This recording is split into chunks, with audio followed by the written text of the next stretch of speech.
Ali itu romantis banget. Kebayang gak sih romantisnya gini?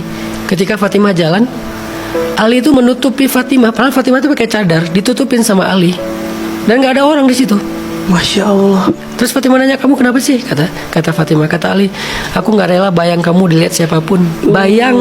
Bayangnya aja nggak boleh dilihat orang gitu, apalagi orangnya gitu. Aku nggak rela bayang kamu tuh dilihat oleh siapapun. Kenapa?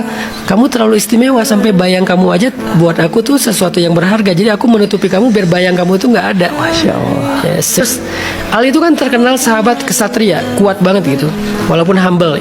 Dia pernah ngangkat gerbang benteng Khaybar, bentengnya orang Yahudi, diangkat sama Ali dan berat gerbang itu 600 kilo, diangkat sendiri. Masya Allah. 600 kilo.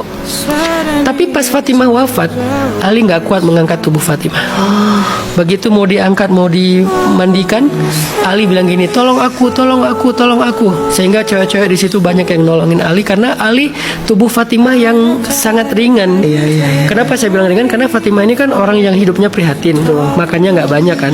Tubuhnya yang sangat ringan aja, Ali nggak sanggup mengangkat. Saking Ali itu, ini bukan tubuhnya yang diangkat, cintanya begitu berat gitu. Jadi gerbang benteng 600 kilo bisa diangkat, istrinya nggak bisa diangkat saking cintanya Ali kepada Fatimah.